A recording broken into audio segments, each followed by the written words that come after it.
it is. The Matrix is everywhere. It is all around us. Even now, in this very room. You can see it when you look out your window or when you turn on your television. You can feel it when you go to work, when you go to church, when you pay your taxes.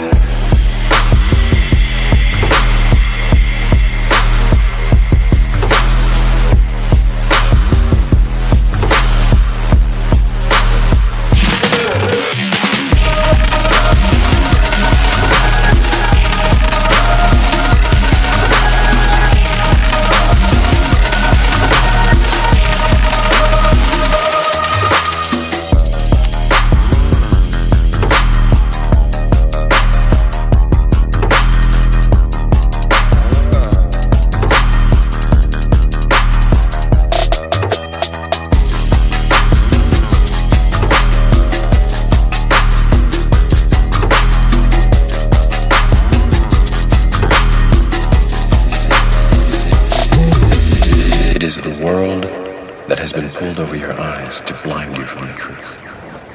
What truth? That you are a slave.